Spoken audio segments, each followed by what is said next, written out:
আপনি একজনের ক্ষতি করবেন, আপনি লিখে রাখেন আপনার পিছনে যেই পরিমাণ আপনি একজনের ক্ষতি করার জন্য শক্তি ব্যয় করলেন, এর চেয়ে কয়েক গুণ শক্তি ব্যয় করে আপনার পিছনেও আরো কয়েকজন দাঁড়িয়ে যাবে।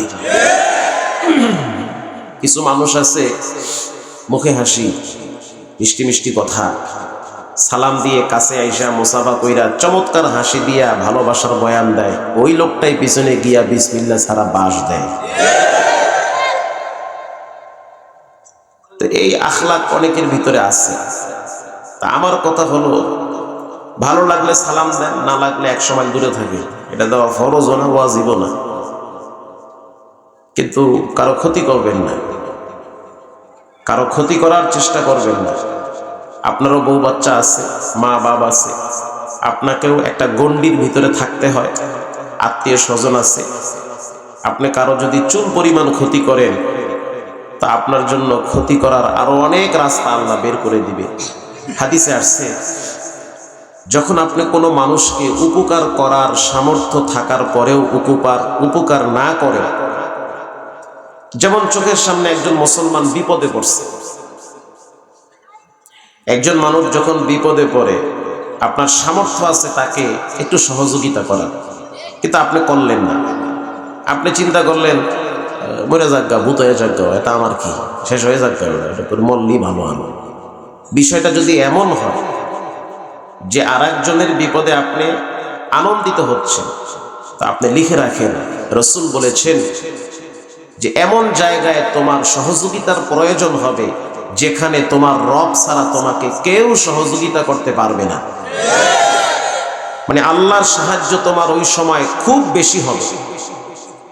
এই প্রসঙ্গে মুহাদ্দিসিনে কেরাম বলেছেন, ওই 3 যুবকের কথা হাদিস শরীফে এসেছে, যেই 3 যুবক সফর অবস্থায় একটা ঝড় তুফানের কবলে পড়ে গুহার ভিতরে আশ্রয় দিয়েছে, পাথর এসে গুহার মুখ আটকায় দিছে, অথচ তারা 3 জনই ধনী ব্যক্তি, তাদের অর্থ সম্পদ টাকা পয়সা ভরপুর, কিন্তু এমন জায়গায় বিপদে পড়ছে ওখানে কারো কোনো উপকারে আসতেছে না, কেউ কাউকে সাহায্য করতে পারে না, একমাত্র একজনের সাহায্যের প্রয়োজন, তিনি হলেন কে? 3 জনে পরামর্শ করলো যে চিল্লাইলেও তো কেউ শুনবে না, মইরা গেলেও তো কেউ সাহায্য করতে পারবে না, এমন সিফায় পড়ছি আমরা, তো কি করা যায়?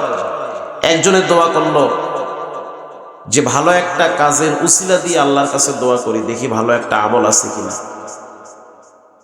একজনের দোয়া করতেছে, আল্লাহ আমি আমার আব্বা আম্মাকে খুব ভালোবাসি, এত ভালোবাসি যে তাদেরকে প্রতিদিন আমি বকরির দুধ পান করাই, বাচ্চাদেরকে না খাওয়াইয়া প্রথম তাদেরকে খাওয়াই, বাচ্চারা পায়ের কাছে আইসা কান্দে, তারপরেও খাবার দেই না, আগে মা রে বাবারে খাওয়াই। এটা যদি আপনার কাছে পছন্দ হয় তো আপনি এই পাথরের মুসিবত থেকে বাঁচান। রাসূল বলেছেন, বলার সাথে সাথে পাথর একটু করে সরে গিয়েছে। আল্লাহুম্মা আবাওয়াহু শাইখান কাবীরা, আমার বৃদ্ধ মা বাবাকে আমি খুব মহব্বত করি, তাদের খেদমত করি একমাত্র আপনার জন্য। একদিন রাত্রিবেলা আমি একটা গাছ কেনার জন্য অনেক দূরে গেছি, তো অনেক দূর থেকে আসতে আসতে গভীর রাত হয়ে গেছে, আইসা দেখি মায়ও ঘুমায় আব্বায়ও ঘুমায়, কিন্তু বাচ্চাগুলা জাগ্রত, তারা আমার হাতের গ্লাসের দুধ না খেয়ে ঘুমাবে না। কিন্তু আমি সারা রাত মায়ের পাশে দাঁড়িয়েছিলাম, যতক্ষণ মা জাগ্রত না হয়েছে, দুধ না খাওয়াইছি, ততক্ষণ বাচ্চারে আমি খাওয়াই নাই। এটা আপনার জন্য করছি, যদি ভালো লাগে এই বিপদ থেকে বাঁচান। দ্বিতীয় ব্যক্তি বলতেছে, আল্লাহ আমি আমার চাচতো বোনকে খুব ভালোবাসতাম, একদিন চাচতো বোনের ঘরে গেলাম, গিয়ে দেখলাম চাচাও নাই চাচিও নাই, চাচতো বোনের সাথে আমি অপকর্ম করার জন্য প্রস্তুতি নিয়েছি, তার সাথে আমি খারাপ কাজ করব।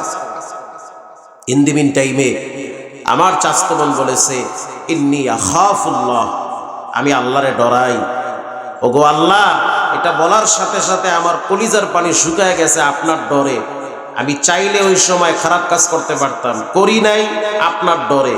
যদি আমলটা পছন্দ হয় এই পাথরের গজব থেকে বাঁচান। রসুল বলেন পাথর 3 ভাগের 2 ভাগ সইরা গেছে। আর এক ব্যক্তি বলতেছে, আল্লাহ আমার বাড়িতে এক কর্মচারী কাজ করত, মাস শেষ হওয়ার পরে কর্মচারী রাগ করে বেতন না নিয়ে চলে গেছে। তখন আমি চিন্তিত হলাম যে তার এই বেতনের টাকা আমার জন্য তো হারাম, এটা তার উপার্জনের টাকা, এটা আমি কি করব? এটা আমি ব্যবসায় খাটাইলাম। 1 যুগ পরে ওই শ্রমিক আইসা বলতেছে, মালিক ওই যে 12 বছর আগে আপনার বাড়ি কাম করছি, টেহাগুলা দেন। বর্তমান যুগে কোনো ইন্ডাস্ট্রিজ কলকারখানার মালিক দিবে? চিনি তো না তোর বেটা, তুই আবার কিনা? পারলে আরো বেতন কাটতে রাখতে দেয়, যে 1 মাস কাম করে গেলি কে, পরে যে আমার ক্ষতি হয়েছে ক্ষতির আগে মাসুল দে। তো 12 বছর পরে সে যখন আসলো, ওই টাকাটা দিয়া আমি ব্যবসায় খাটাইছি। খাটাইতে খাটাইতে এক পর্যায়ে দেখা গেল তার টাকায় আল্লাহ এত বরকত দিছে যে বিশাল বকরির পাল হয়েছে। ওই ব্যক্তি আসার পরে তাকে বললাম, এই যে ডান দিকে বিশাল ডেইলি ফার্ম দেখতেছো, এই পুরা ফার্মের মালিক তুমি সবগুলা নিয়ে যাও। আল্লাহ এই কাজটা কে করবে? আমি একমাত্র আপনার জন্য করছি। রসুল বলেন, বলার সাথে সাথে পুরা পাথরটা ওখান থেকে একেবারেই সরে গেছে। তা আমি যেটা বুঝাইতে চাইলাম যে এমন জায়গায় আপনাকে বিপদে পড়তে হতে পারে যেখানে আল্লাহর সাহায্য ছাড়া পৃথিবীর কোনো মানুষের সাহায্য কাজে আসবে না। আল্লাহ তাআলা আপনাকে আমাকে প্রশস্ত দিল নিয়ে চলার তৌফিক দান করে। বর্তমান এমন একটা সময় আমরা পার করতেছি যখন মানুষের কাছে মানুষ নিরাপদ থাকে না, কুকুরের কাছে কুকুর নিরাপদ থাকে। একটা কুকুর যখন দুর্বল থাকে, ওই দুর্বল কুকুরের উপরে শক্তিশালী 10টা কুকুর আক্রমণ করার জন্য পিছনে পিছনে ধাওয়া করে। বলেন করে কি করে না? দুর্বল কুকুরটা কিছু দূর দৌড়ানোর পরে আস্তে করে শুয়ে পড়ে, লেজ গুটায়া দেয়, মাথা নত করে দেয়, বুঝাইলো তোরা শক্তিশালী, আমি দুর্বল, আমারে মারিস না। এরপরে বাকি 10টা কুকুর তার উপরে আক্রমণ করে না। সিলিন্ডার হয়েছে, দুর্বল, ওরে আর ধরা যাবে না। কিন্তু মানুষ এত খারাপ, মানুষের নৈতিক চরিত্র এত নষ্ট হয়ে গেছে, আপন ভাইয়ের কাছে ভাই নিরাপদ থাকে না। 50 টাকার জন্য মানুষ মানুষকে খুন করে। বিড়ি খাওয়াকে কেন্দ্র করে একজন আর একজনের উপরে স্টাম্প দিয়া বাড়ি মারে। কেরানীগঞ্জের গত বছরের ঘটনা আপনারা পত্রিকায় দেখছেন। বাড়ির রাজমিস্ত্রি তিনি বাড়ি নির্মাণ করতেছে, ওই বাড়ির মালিকের ছেলেকে জিম্মি করে টেলিফোন করছে যে ছেলেটাকে যদি পাইতে চান 3 লাখ টাকা দেওয়া লাগবে। ছেলেটা মাদ্রাসায় পড়ে, নুরানি খানায় পড়ে, কেরানীগঞ্জ আব্দুল্লাহপুরে। বাবাই তো টেনশনে পড়ে গেল, আয়রা আমার সোনার মানিক এভাবে গুম হয়ে যাবে, এত বড় ক্ষতি আমার জীবনে আসবে। তখন সে রাজি হয়ে গেল, ঠিক আছে আমি 3 লাখ টাকা দিব, কিন্তু আমার ছেলের গায়ে যেন একটা আসর না পড়ে। এই সম্পদ, টাকা পয়সা, বাড়ি গাড়ি, এগুলো তো ছেলে মেয়েদের জন্যই। কিন্তু মানুষ এত খারাপ, টাকা 3 লাখ নিল, এরপরে তারপরও ছেলেটাকে দেয় না। পরের দিন দেখা গেল ওই লোকটার বাড়ির সামনে একটা ডোবা, ওখানে গলা কাটা বাচ্চাটা পড়ে আছে। এই হলো মানুষের অবস্থা। আপনাদের সিলেটের ঘটনা আপনারা দেখছেন না, একটা বাচ্চা মেরে মারছে, দেখছেন কি দেখেন না? এই হলো বর্তমান অবস্থা।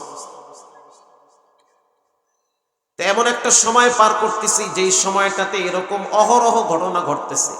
নিজের ঘরে নিজে নিরাপদ থাকে না। এর অন্যতম একটি কারণ হলো বর্তমান সামাজিকভাবে সমাজ ব্যবস্থা এটা ঘনে ধরেছে।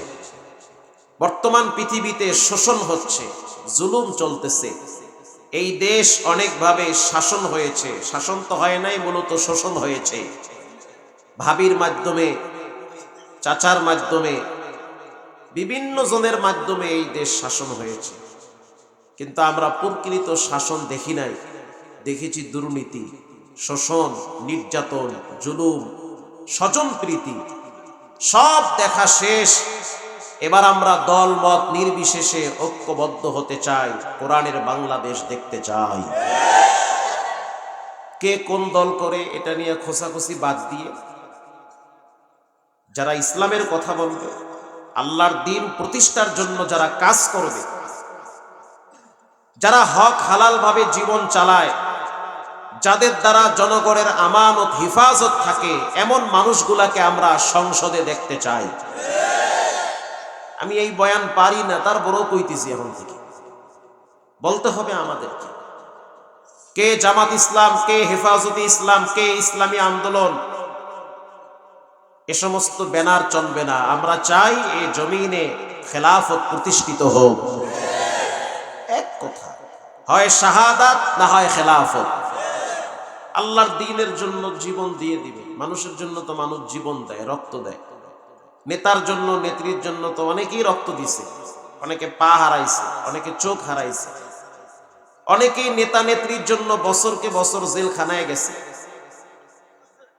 কিন্তু খুশনসিব তাদের জন্য যারা আল্লাহর দ্বীনের জন্য, কোরআন প্রতিষ্ঠার জন্য, কোরআনের রাজ কায়েমের জন্য নিজের তাজা রক্ত জমিনে ঢেলে দেয়। এরাই হলো প্রকৃত মুমিন, মুসলমান, মুত্তাকিন, পরেজগার। ঠিক না বেঠিক? আল্লাহ আমাদের সকলকে এ সমস্ত কাতারে দাঁড়াবার তৌফিক দান করে। দেখেন, এই দেশে যত আকাম কুকাম ঘটে, এগুলো কি বাহির থেকে এসে কেউ করে না, দেশের ছেলেরাই করে। সমাজে একটি স্লোগান হয়, দেশ বাঁচাও সমাজ বাঁচাও। আচ্ছা আপনারা বলেন, এই দেশে যত জেনা ব্যভিচার হয়, যত টাকা বাহিরে পাচার হয়েছে, এগুলো কি বাহির থেকে এসে করছে না দেশের মানুষ করছে? দেশের মানুষ করেছে। ঐশী নামের মেয়েটা নিজের বাবারে যে জবাই করলো, এই ট্রেনিং, এই অস্ত্র কই পাইল, বাহির থেকে না নিজের ঘরে? ঐশী যখন দেখলো যে নিজের বাপ আলেমদের গায়ে হাত দেয়, তখন রব ঐশীর কলিজাটাকে পশুর মতো বানিয়ে দিয়েছে। এই দেশে যত রকমের অপকর্ম চলে, এগুলো সব দেশের মানুষই করে, বাহির থেকে কেউ এসে করে না। দেশের রন্দে রন্দে ঘনে ধরেছে, সংস্কার করতে হবে। এজন্য আমি প্রায় বলে থাকি, অনেক জায়গায় শুনি মানুষ বলে দেশ বাঁচাও সমাজ বাঁচাও, দেশ বাঁচাও সমাজ বাঁচাও। এই স্লোগানের পূর্বে একটি স্লোগান মনে রাখতে হবে, সেটা হলো, আমি বাপ, আমি প্রথম আমার ছেলেকে বাঁচাবো। পর্দার ভিতরে মা যারা আছে, তারা তাদের মেয়েকে বাঁচাবে। ছেলে বাজে আড্ডাখানায় গেল কিনা, আপনার পকেটের টাকা হুন্ডায় ভইরা কোন মাইয়ের নিয়ে পার্কে গিয়া বাদাম খায়, খবরটা বাবাকেই নিতে হবে। আপনার রাজনীতি আর ফ্যাটনীতি আর নেতা নেত্রী সামসামি বাদ দিয়া ছেলে মেয়ের খবর আগে নেওয়া লাগবে। মা মেয়েটাকে কোচিং এ পাঠিয়ে দিয়ে চুপচাপ ঘরে বসে কিরণমালার জি বাংলার রিমোট হাতে নিয়ে বসে থাকলে হবে না।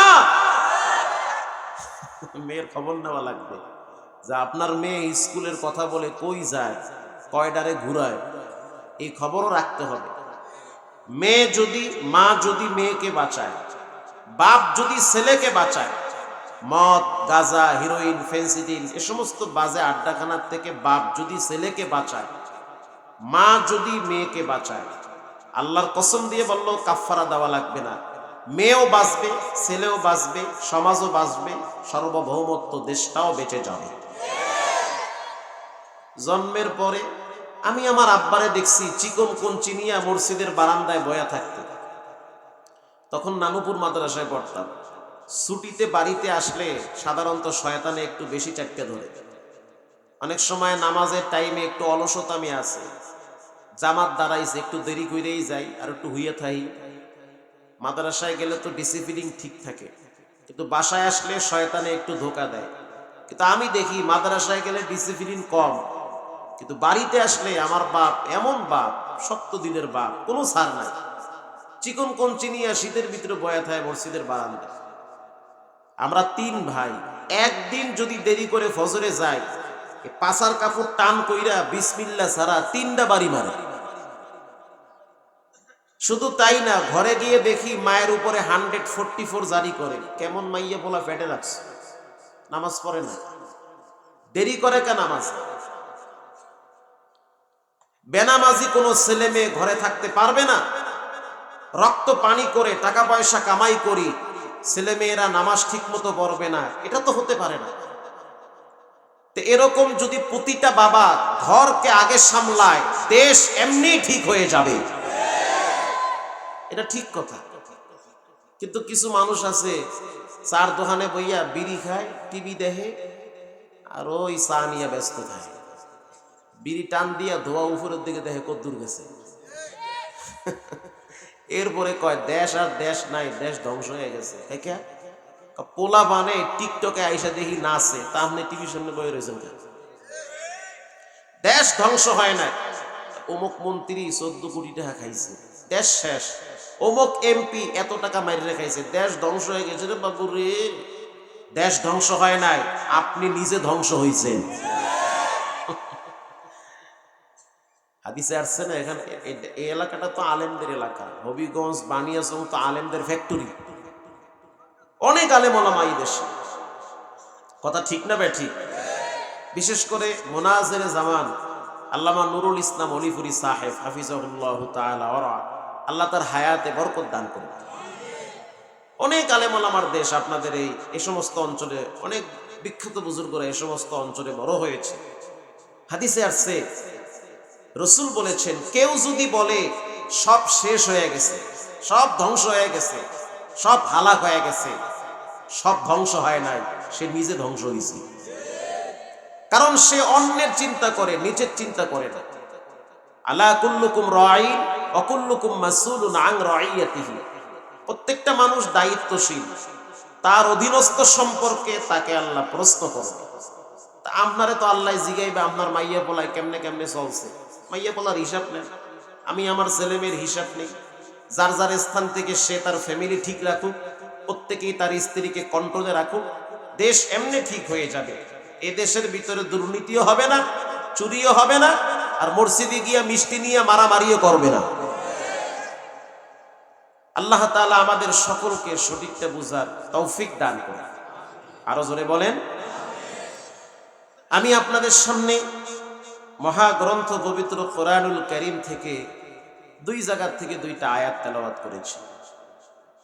আল্লাহ তাআলা বলেন, ওয়ামা আরসালনাকা ইল্লা রাহমাতাল লিল আলামিন। যা কিছু দেখি, যা কিছু দেখি না, সব কিছু কুল কায়নাতের জন্য রব একজন, স্রষ্টা একজন, তিনি হলেন কে? সব কিছুর মালিক আল্লাহ। এরপরে আল্লাহ বলেন, আমার ওয়াহদানিয়তের পাওয়ার যত বড়, তাওহীদের পাওয়ার যত বড়, আল্লাহর নবীর রহমত তত বড়। जहां तक है रबूबियत खुदा का, वहां तक है नबूवत मुस्तफा का। আল্লাহু আকবার। আল্লাহ পাকের ওয়াহদানিয়তের পাওয়ার যত বড়, তার রাজত্ব যত বড়, রাসূলুল্লাহ রহমতও তত বড়। এখানে প্রত্যেকটা যুবকের কম বেশি 10 জন 20 জন নায়ক নায়িকার নাম জানা আছে, 10টা খেলোয়াড়ের নাম জানে, 10টা দেশের নাম জানে, কিন্তু আল্লাহর নবীর পূর্ণ আদর্শ সম্পর্কে 2 লাইন বলতে পারবে না। নেতা নেত্রী চিনে, কিন্তু রসুল চিনে না। এর চেয়ে হতভাগা কে হতে পারে? একটা বাচ্চা যখন দুনিয়াতে আসে, ডান কানে আজান, বাম কানে ইকামত। আজানের ভিতরে আশহাদু আন্না মুহাম্মাদার রাসূলুল্লাহ বলেন, রসুল শব্দ আছে না নাই? মুহাম্মদ শব্দ আছে না নাই? ইকামত যখন দেওয়া হয়, ইকামতের ভিতরে আশহাদু আন্না মুহাম্মাদার রাসূলুল্লাহ বলেন এখানেও মুহাম্মদ শব্দ আছে না নাই? এই বাচ্চাটা দুনিয়াতে আসার পরে মায়ের নাম কানের ভিতরে দেওয়া হয় না, বাবার নাম কানে দেওয়া হয় না, দেওয়া হয় আল্লাহ এবং তার নবীর নাম। তার মানে সন্তান সাবধান, যেই আওয়াজগুলা কানে দেওয়া হইল ওই আদর্শগুলাই নিয়েই তোমাকে চলতে হবে।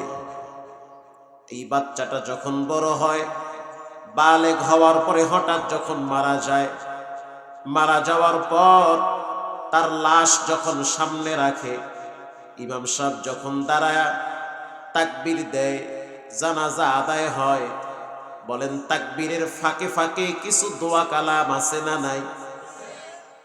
দোয়ার ভিতরে একটি হলো দুরূদ শরীফ, আল্লাহুম্মা সাল্লি আলা মুহাম্মাদ। জানতে চাই এখানেও মুহাম্মদ শব্দ আছে না নাই? এরপরে যখন লাশটারে কবরে রাখা হয়, বিসমিল্লাহি ওয়া আলা মিল্লাতি রাসূলিল্লাহ, এখানেও রাসূল আছে না নাই? তাহলে চিন্তা করে দেখেন, জন্ম থেকে মৃত্যু পর্যন্ত প্রতিটা ধাপে ধাপে আল্লাহর পাশে রাসূলের নাম আছে না নাই? যখন কোনো মানুষ আল্লাহর কাছে দোয়া করে,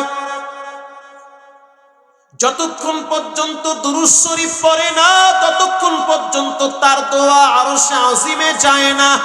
আল্লাহু আকবার। একজন মানুষের পূর্ণাঙ্গ জীবন আদর্শ গ্রহণ করবে মুহাম্মদুর রাসূলুল্লাহর আদর্শ দেখে।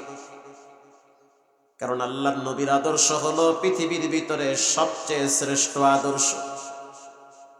কিভাবে ব্যক্তি জীবন চালাবেন, পারিবারিক জীবন চালাবেন, অর্থনৈতিক জীবন চালাবেন, কিভাবে ঘুমাবেন, কিভাবে খাবেন, কিভাবে স্ত্রীর সাথে থাকবেন, কিভাবে বিবাহ করবেন, পূর্ণাঙ্গ জীবন আদর্শ রাসূলুল্লাহর ভিতরে আছে না না?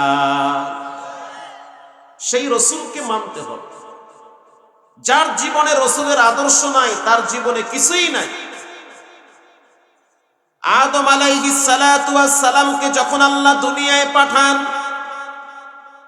মা হাওয়াকে যখন জিদ্দায় পাঠান, আদম নবীকে যখন শ্রীলঙ্কায় পাঠানো হয়, আদম নবী পৃথিবীর প্রথম মানুষ, ডানে বামে কেউ নাই। আল্লাহর বড় মায়া লাগছে, আদম একা কেমনে চলবে, কিভাবে খাবে, দুনিয়ার হাওয়া বাতাস কিভাবে সে ভোগ করবে। আল্লাহ জিবরাইলকে বলল, তুমি যাও আদমের সাথে গিয়ে কথা বলো, তাকে দিক নির্দেশনা দাও, কিভাবে চলবে, কিভাবে খাবে, কোন জায়গার আবহাওয়াটা তার শরীরের জন্য ম্যাচিং হবে, অ্যাডজাস্ট হবে, এটা তুমি বলতে থাকো।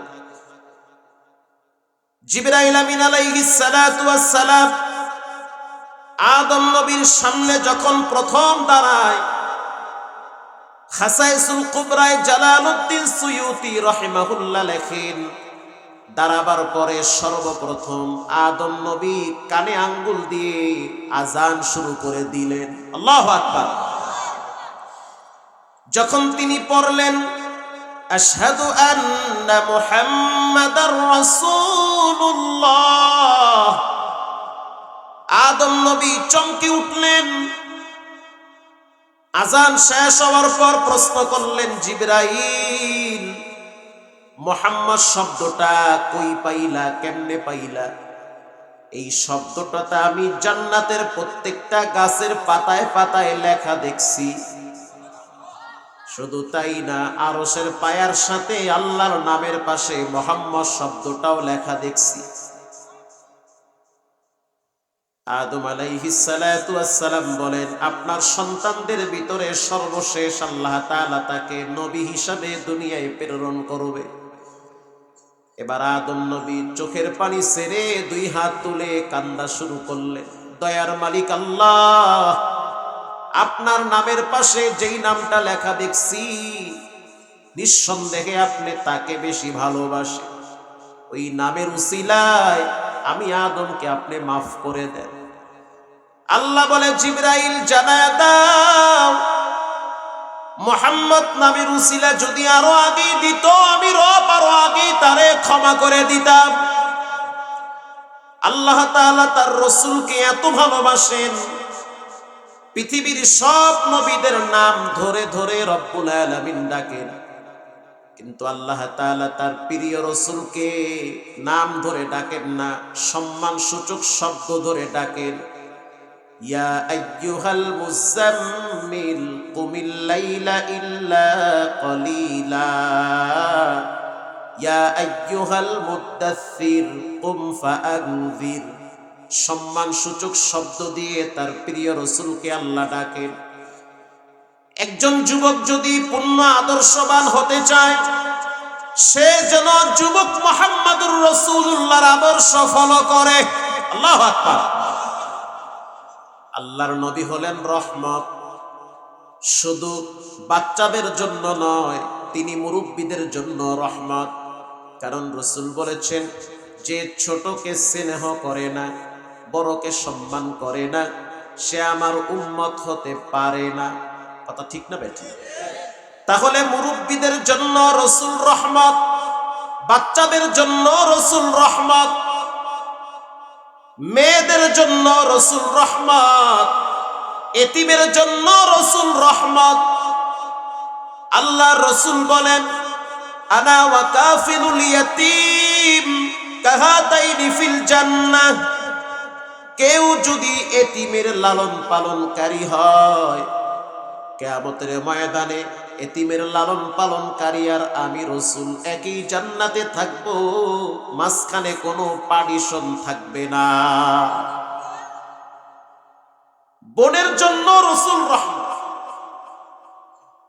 আল্লাহর নবীর দুধ বোনের নাম ছিল সীমা। কোন এক যুদ্ধের ময়দানে রাসূলুল্লাহর প্রতিপক্ষ হিসেবে হালিমাতুস সাদিয়ার কন্যা সীমা দাঁড়িয়ে গেছে কাফেরদের পক্ষে। তখনও সে কালেমা পড়ে মুসলমান হয় নাই, দ্বীন ও ধর্মের পরিচয় পায় নাই। রাহমাতুল লিল আলামিন তিনি যখন বেঈমানদেরকে গ্রেফতার করলেন, সেখানে নারীও ছিল। নারীদের ভিতরে মোটামুটি একজন বয়স্ক নারী চিৎকার মেরে বলতেছে, এই মুহাম্মদ সাল্লাল্লাহু আলাইহি ওয়াসাল্লাম, তার অনুসারীরা, তোমরা তোমাদের নেতাকে গিয়ে বলো আমি তার বোন হই, সে যেন আমার সাথে দেখা করে অথবা আমাকে তার কাছে নিয়ে যাওয়া হয়। সাদ বিন আবি ওয়াক্কাস রাদিয়াল্লাহু তাআলা আনহু রাসূলুল্লাহর কাছে গিয়ে বললেন, আপনার একজন বোন আছে এই জায়গায়, সেই বোন বলছে আপনারে আসতে, না হয় তারে আপনার কাছে আনতে। রাসূলুল্লাহ চিন্তায় পড়ে গেল, আমার তো আপন কোনো বোন নাই, তো এই বোন কোথা থেকে আসবে, তাকে আসতে বলো আমার কাছে। এবার এই মহিলাটাকে রাসূলুল্লাহর সামনে দাঁড় করানো হয়। দাঁড় করাবার সাথে সাথে মহিলাটা বলতেছে, আল্লাহুম্মা আবকি লানা ইয়া মুহাম্মদ, দয়ার মালিক আল্লাহ, এই মুহাম্মদকে আমাদের জন্য স্থায়ী করে দেন। আল্লাহর নবী শোনার সাথে সাথে তার চোখের পানি গড়ায় গড়ায় পড়া শুরু হয়ে গেছে, কলিজার ভিতরে কামড় মারছে, এ তো আমার দুধ বোন সীমা, তুমি এখানে কেমনে আসলা? বলে আমার স্বামী কাফের, আমিও আমার স্বামীর সাথে একই ধর্ম গ্রহণ করেছি। আল্লাহর রাসূল বলল, তুমি আমার বড় বোন, তোমার সম্মান আমার মাথার উপরে। আল্লাহু আকবার। এবার তুমি বলো তুমি কি চাও? আল্লাহর রাসূলকে সীমা বলতেছে, আমি চাই যতগুলা মানুষকে বন্দী করেছেন তাদেরকে ছেড়ে দেন। রাসূল বলল, না, তোমাকে ছেড়ে দিব, তাদেরকে ছাড়বো না। সীমা বলতেছে, ভাই আমার, ছোটবেলায় যখন তোমারে নিয়া মাঠে যাইতাম, তখন দেখতাম মেঘের খণ্ড আইসা তোমারে ছায়া দিত। এই দৃশ্য দেখা বুঝতে পারছি তুমি কোনো সাধারণ মানুষ না। যখন আমার মা তোমাকে প্রথম আমাদের বাড়িতে নিয়ে আসছে, তখন দুর্বল বকরিগুলো সবল হয়ে গেছে। বকরির ওলানে হাত দেওয়ার সাথে সাথে গড় গড় করে দুধ বায়া বায়া পড়েছে। শুধু তাই না, যখন তোমারে নিয়া উত্তপ্ত গরম বালুর উপরে চলতাম, দুই পাশ থেকে শুধু সালামের আওয়াজ পাইতাম। চিন্তায় পড়ে গেছি, সালামের আওয়াজ কোত্থেকে আসে। পরবর্তীতে ধর্মযাজকের কাছ থেকে শুনছি, শেষ নবী মুহাম্মদ রাস্তা দিয়া যখন হাঁটবে, দুই পাশের গাছগুলো মাথা নত করে সালাম দিবে। তখন আমি তোমাকে কোলে নিয়ে দোয়া করেছি, আল্লাহ মুহাম্মদকে আমাদের জন্য স্থায়ী করে দাও। আল্লাহর রাসূল বলল, ঠিক আছে, একটু ওয়েট করেন। সাহাবীদেরকে নিয়ে পরামর্শ করলো, করার পরে সিদ্ধান্ত আসলো, যান, আপনাকে সহ সবাইকে আজকে মুক্ত করে দিলাম। সীমা বলল, মুক্ত করলে হবে না, হাতটা বাড়ায় দিলাম, তোমার হাতেই কালেমা পড়ে মুসলমান হইলাম। প্রিয় ভাইয়েরা আমার, বোনের জন্য রসুল রহমত, এতিমের জন্য রসুল রহমত।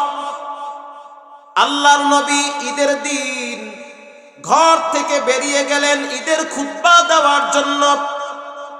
কিছু দূর যাওয়ার পরে তাকায় দেখলো একটা বাচ্চা ধুলাবালু নিয়ে খেলা করে। রাসূলুল্লাহ গিয়ে প্রশ্ন করলো, সবাই তো ঈদের জামা গায়ে দিয়ে ঈদগাহে যায়, তুমি এখানে কেন?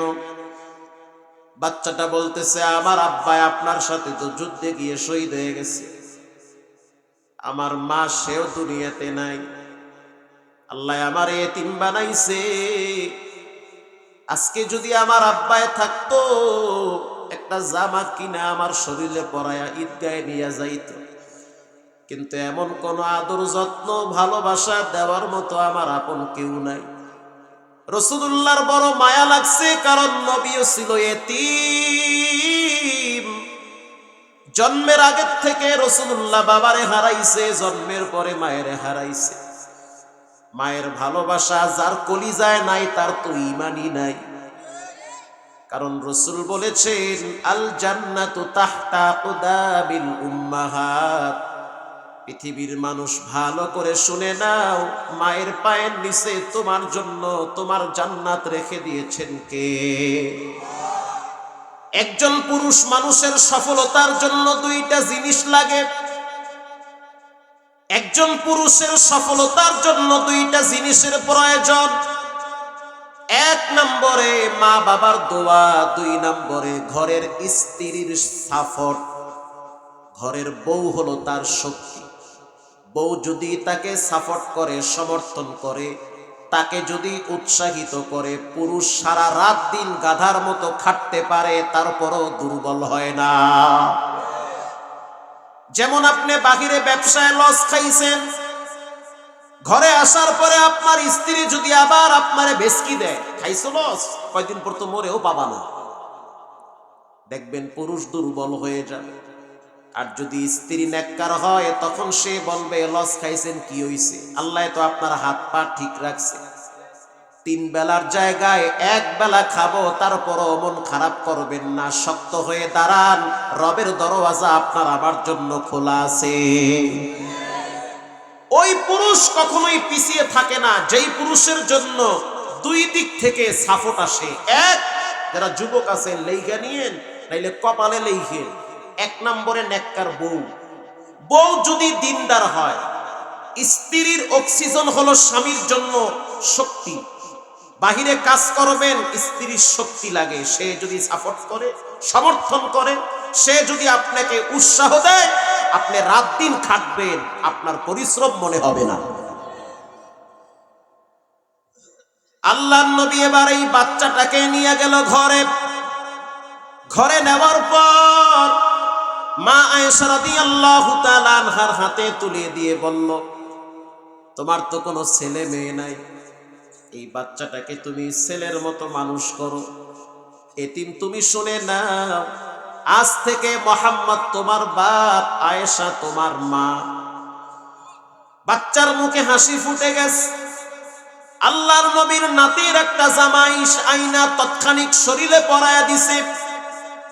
শরীরে পরায়া দেওয়ার পর এবার রাসূলুল্লাহ এতিমরে বলল, আজ তুমি হাইটা যাবা না, আমার ঘাড়ে উঠবা, তোমারে ঘাড়ে নিয়ে ঈদগাহে নিয়ে যাব।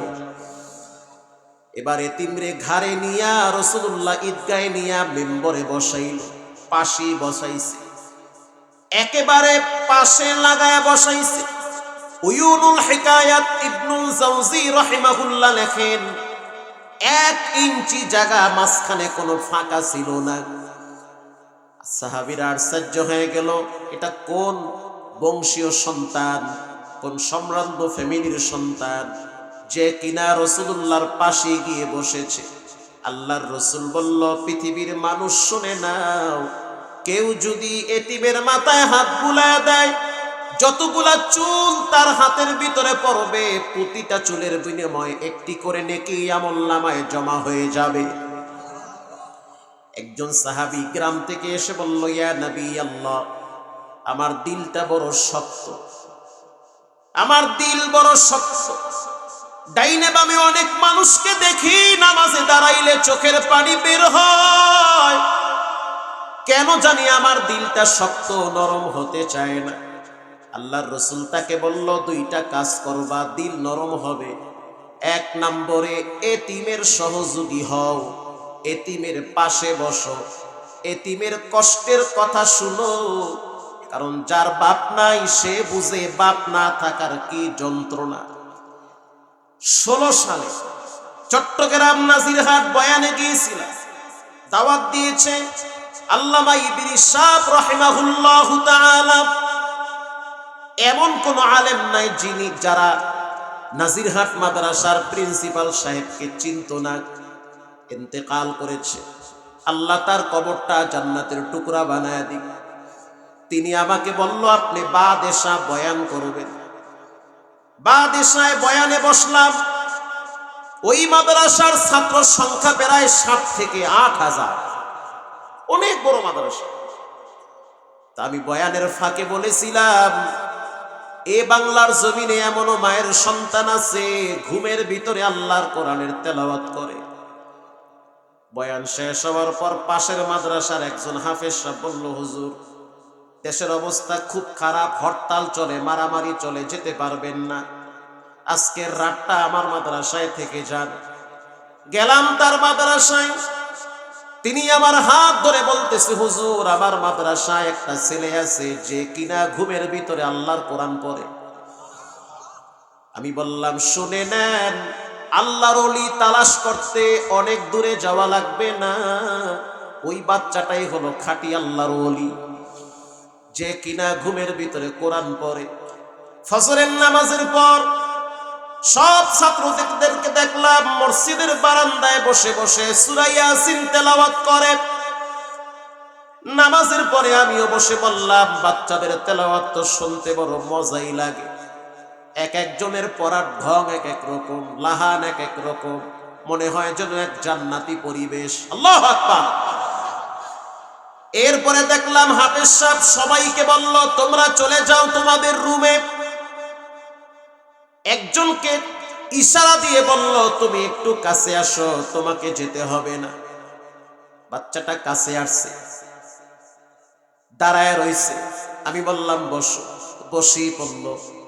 বয়স সর্বোচ্চ 9 থেকে 10 বছর হবে।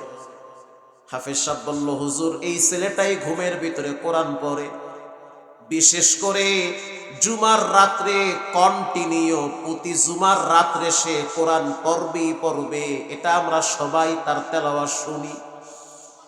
সে ঘুমাইতেছে কিন্তু তার জিহ্বাটা আল্লাহর কোরআনের তেলাওয়াতে উঠে আর নামে। তখন আমার ভিতরে কেমন জানি একটা মায়া লাগলো। আমি ওকে বললাম, তোমার নাম কি? বলে, আমার নাম জুবায়ের। নামটা শোনার সাথে সাথে কলিজা ঠান্ডা হয়ে গেল। এ তো সাহাবীদের নাম, জুবায়ের, কি চমৎকার নাম। তোমার বাড়ি কোথায়? বলে, আমার বাড়ি লালমনিরহাট।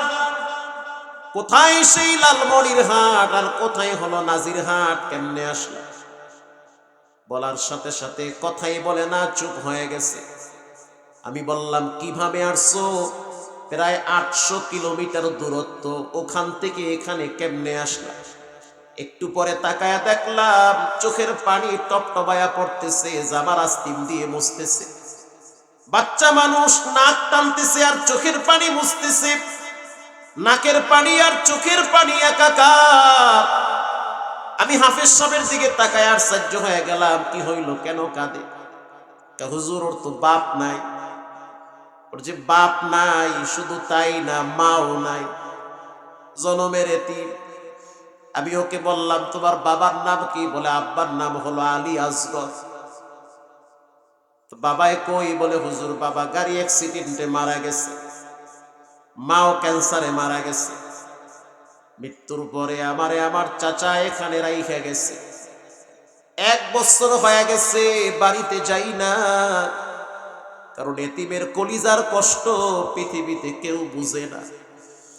প্রতিদিন সকালবেলা দেখি বাচ্চাদের জন্য তাদের মায়েরা খাবার নিয়ে আসে, তখন আবার কলিজার ভিতরে মোচড় বাড়ে, যদি আবার মায়ে থাকতো তাহলে হয়তো একটু খোঁজ খবর আবার জন্য নিত। আল্লাহ কোরআনে বলেন, আলাম ইয়াজিদকা ইয়াতীমান ফাআওয়া। ও নবী, আমি আপনাকে এতিম পাই নাই, অতঃপর এতিমের আশ্রয় দাতা একজন হয়েছে, তিনি হলেন কে? হুজুর আমার আব্বা নাই, মা নাই, আফসোস নাই, কারণ রাসূলও তো এতিম ছিল। যদিও ছোট মানুষ, কথা অনবরত বলতেছে। আমি বললাম মা বাবার মৃত্যুর পরে এখানে চলে আসলাম, কি পড়ো? বলে আমি 11 মাসে 20 পারা কোরআন মুখস্থ করছি। হাফেজ সাহেব বলল হুজুর খুব ভালো মেধা, চমৎকার তেলাওয়াত। তা আমি বললাম একটু তেলাওয়াত করো শুনি। ও এত আয়াত রাইখা তেলাওয়াত শুরু করছে। ওয়াকাদা রাব্বুকা আল্লা তা'বুদু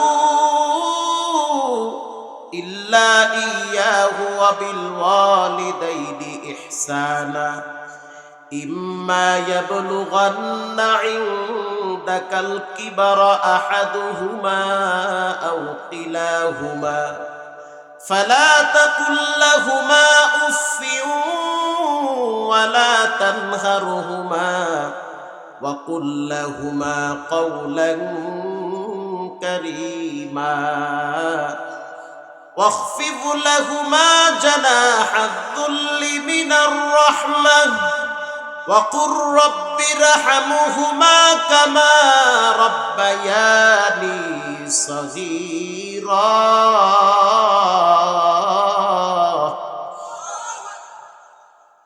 মায়ের আয়াত তেলাওয়াত শুরু করছে, তেলাওয়াত করে আর চোখের অশ্রু পড়তেছে, সে মায়ের জন্য দোয়া করতেছে। আমি বললাম হেফজ যখন নিলা তখন কি কেউ আসে নাই? সে বলল যেদিন হেফজ নিছি তাকায় দেখলাম বন্ধু বান্ধবের সবাই তো বাপ আসছে, আমার তো আব্বা নাই। যদি আব্বায় থাকতো 1 কেজি মিষ্টি তো নিয়ে আসতো মাদ্রাসায়, অথবা বাবায় খুশিতে হলেও তো একটা খাসি কাইটা খাওয়াইতো। রাত্রিবেলা সবাই যখন ঘুমায় তখন আমি খেতা বুড়া দিয়ে আব্বা আম্মার জন্য টুকরে কাঁদি। একটা সাবান কিনে দেওয়ার মতো আমার কেউ নাই, কারো কাছে বলিও না যে আমার কিছুই নাই। হাফিজ সাহেব বলল হুজুর চট্টগ্রামের একজন হাজী সাহেব আসে, সে মাঝে মাঝে তারে কাপড় চোপড় দিয়ে যায়, সাবান দিয়ে যায়। আমি তখন বললাম শুনলাম তুমি নাকি ঘুমের ভিতরে কোরআন পড়ো। সে আমাকে যেটা বলল, হুজুর আমি প্রায় দিন আমার মায়ের চেহারাটা স্বপ্নের ভিতরে দেখতে পাই। যখন আমি মায়ের চেহারাটা স্বপ্নে দেখি তখন আমার মা আমার ইশারায় বুঝায় আল্লাহর কোরআনের তেলাওয়াত যতদিন করবি ততদিন রব আমারে কবরে ভালো রাখবে। এজন্য জুমার রাত্রে যখন আমি বেশি বেশি তেলাওয়াত করি, বিশেষ করে সূরা মুলক তেলাওয়াত করি, আল্লাহর রাসূল বলেছেন যারা সূরা মুলক তেলাওয়াত করে তাদের কবরের আযাব নাকি রব্বুল আলামিন ক্ষমা করে দেয়। এজন্য আমি সূরা মুলক তেলাওয়াত করি। আর তেলাওয়াত করে যখন ঘুমিয়ে যাই, ঘুমের ভিতরে প্রায় সময় মা আর বাবারে স্বপ্নে দেখতে পাই। এতিমের লালন পালনকারী হন, এতিমের কষ্ট কাছ থেকে বোঝার চেষ্টা করেন। যার কলিজাটা শক্ত, মাদ্রাসায় গিয়া এতিমদের পাশে একটু দাঁড়ান, খোঁজ খবর নিয়ে দেখেন কোন এতিমের বাপ নাই মা নাই। সামর্থ্য যদি থাকে বাচ্চাটারে নিজের ঘরে খাবার খাওয়ান, সামর্থ্য যদি না থাকে একটা জামা বানায় দেন, তাও যদি না থাকে একটা সাবান কিনে দেন, তাও যদি না থাকে 50টা টাকা পকেটে দিয়া ওর কাছে দোয়া চান। ও যখন দোয়া করে বিনা পর্দায় দোয়া কবুল করে নেয় কে? যার দিলটা শক্ত হয়ে গেছে, নামাজ ভালো লাগে না, কোরআন ভালো লাগে না, রাসূলুল্লাহর আদর্শ ভালো লাগে না, সে যেন এতিমের পাশে বসে, এতিমের সাথে কথা বলে। আল্লাহর রাসূল বলেন 2 নম্বরে ওয়া আতইমুত তাআম, মিসকিনদেরকে যেন খাবার খাওয়ায়। হসপিটালে গিয়ে দেখেন কত মানুষ অর্থের জন্য চিকিৎসা করতে পারে না। সুস্থ যুবক ক্যান্সার রোগে আক্রান্ত হয়ে পড়ে আছে, ব্লাড ক্যান্সারে আক্রান্ত হয়ে মানুষের কাছে হাত পাইতা পাইতা কিমোথেরাপি দেয়। শুধু তাই না, কিডনি ড্যামেজ হয়ে গেছে। এ সমস্ত অসহায় গরিবদের মুখে খাবার তুলে দেন, তাদের কষ্টের কথাগুলো শোনেন। বাচ্চাদেরকে নিয়ে ঘোরার জন্য কত দূরে যান, মাঝে মাঝে বাচ্চাদেরকে নিয়ে গরিব যারা আছে তাদের কাছে গিয়ে মিশবেন। বাচ্চাদেরকে বলবেন, দেখো তাদের তো পরনে নতুন জামা নাই, তোমার পরনে তো নতুন জামা আছে। বাচ্চাদেরকে বোঝানোর চেষ্টা করেন, তোমার বাপ আছে, সব আছে। এই বাচ্চাদের বাপ নাই, তার মানে ওদের ঈদও নাই, আনন্দও নাই। ঠিক না ঠিক? আল্লাহর রাসূল বলেন, এতিমের কাছে বসো, এতিমের মাথায় হাত বুলায় দাও। শুধু তাই না, মিসকিন যারা ফকির তাদের মুখে খাবার দাও, তাদের কাছে বসো, তাদের কষ্টের কথাগুলো বুঝার চেষ্টা করো। দেখবা রব তোমাকে তার চেয়ে 1000 গুণ ভালো রাখছে। কথা ঠিক না বেঠিক? অনেক ভালো রাখছে। আল্লাহর রাসূল এতিমের জন্য রহমত। শুধু তাই না, আল্লাহর নবী সারা পৃথিবীর কুল কায়নাতের জন্য রহমত।